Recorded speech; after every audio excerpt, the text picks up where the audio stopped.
Olá, sou o professor Roberto Farias. Peço a vocês aí para assistir o vídeo, curtir, compartilhar, tocar no sininho aí, né? Para receber notificações. A pedidos aí do meu primo Francisco Júnior, principalmente do meu primo Francisco Júnior, que foi meu aluno, do meu ex-aluno Jefferson também. Vou fazer um breve resumo aqui sobre bacias hidrográficas e redes de drenagem. O rio, próximo ao sua nascente, é um córrego.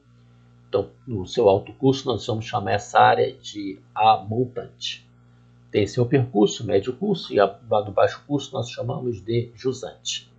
O leito do rio, por onde a água passa, que é limitada pelas suas margens. O ideal é que tenha mata ciliar para proteger esse rio contra a erosão, entre outras propriedades que a mata ciliar tem. Esse regime, essa situação também, essa variação do nível da água, nós vamos chamar de regime, que pode ser de vazante, quando está abaixo do seu nível, na época em que chove menos, ou época de cheia, que pode ocorrer enchente, né? Época que chove mais. E por falar em chover mais, nós vamos destacar aqui o leito maior, que nós chamamos de planície de inundação, a várzea do rio, que é uma área que pertence ao rio também.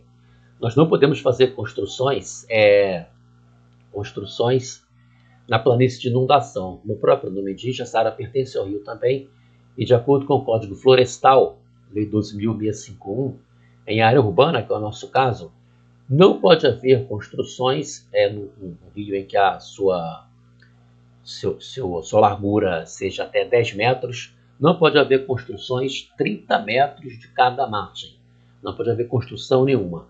Essa lei de 2012, na verdade, ela limita o ano de 2008. Ou seja, de 2008 para cá, você não pode fazer construções nenhuma na margem do rio, na planície de inundação. A explicação é óbvia, né? A área pertence ao rio. Se você fizer isso, pode acabar tendo consequências negativas, né? Porque a gente vê que, infelizmente, o poder público acaba, de certa forma, em vez de tirar as pessoas dali, tentar colocar numa área melhor, acaba, de certa forma, até incentivando, às vezes, até urbanizando esse lugar. Não deveria.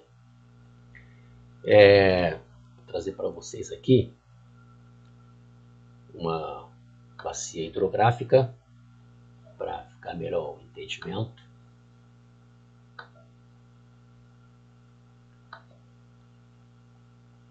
Então, o que vem a ser essa bacia hidrográfica? Essa bacia hidrográfica é uma área limitada pelo divisor de águas. Vocês veem aí uma bacia hidrográfica A, bacia hidrográfica B. O divisor de águas, que é aquela área mais elevada, uma linha vermelha ali. O nome diz, né, o interflúvio divisor de águas. Se cai água da chuva ali, ela vai para um lado ou para o outro. O divisor de águas e o vale, né? O vale por onde passa o rio principal e seus afluentes, que é o que nós chamamos de rede de drenagem. E entre o divisor de águas e o vale, nós temos as encostas, que podemos chamar também de vertentes. Tá certo? Então, essa é uma bacia hidrográfica que, inclusive, nos estudos ambientais, tem sido muito utilizada como uma área mínima, podemos dizer assim, para poder fazer trabalhos, pesquisas ambientais. Muitos ambientalistas trabalham bastante com bacias hidrográficas, certo? Então é mais ou menos isso. Voltando aqui então, que nós temos, é importante destacar essas questões. O regime do rios ainda, o rio pode ser perene, permanente ou caudaloso, né, quando ele se situa muitas vezes em área que chove bastante, como é o caso dos rios da Amazônia, ou pode ser um rio intermitente ou temporário, como são os rios, por exemplo, do sertão do Nordeste, que chove menos, né?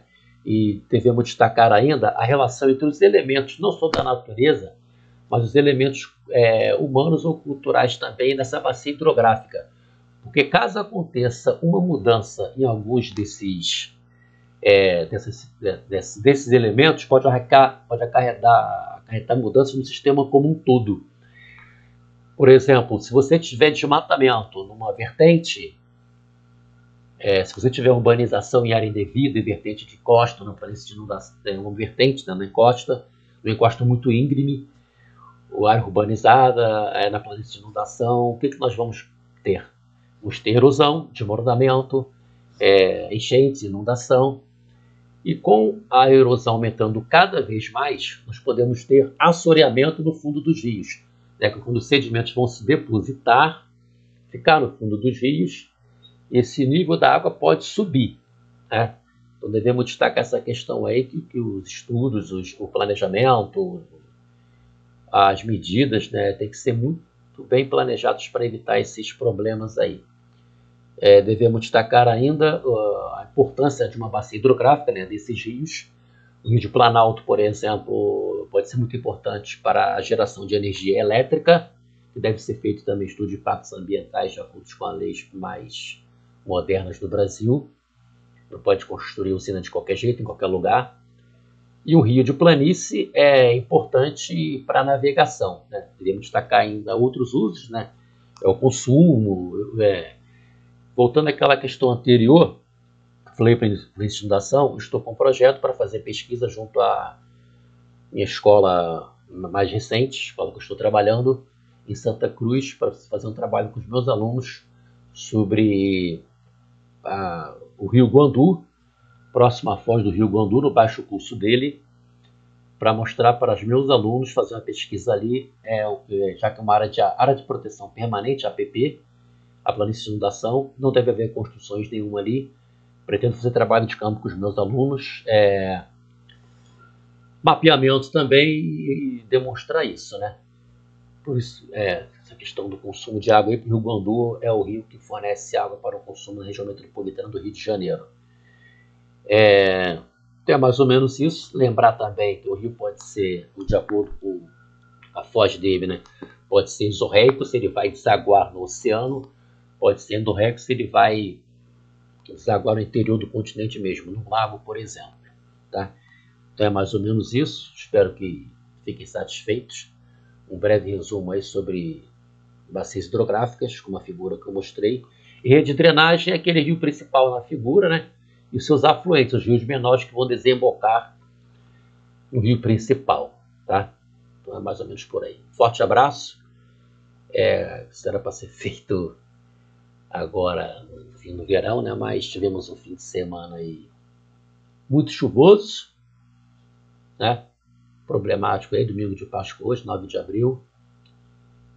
Meu Flamengo perdeu, né? Mas fazer o quê, né? Espera agora o Vitor Pereira seja demitido aí. Desculpa falar esse assunto aí. Mas um forte abraço, feliz Páscoa para todos. Tudo de bom. Fiquem com Deus. Muita paz, muita luz, paz e bem. Um abraço.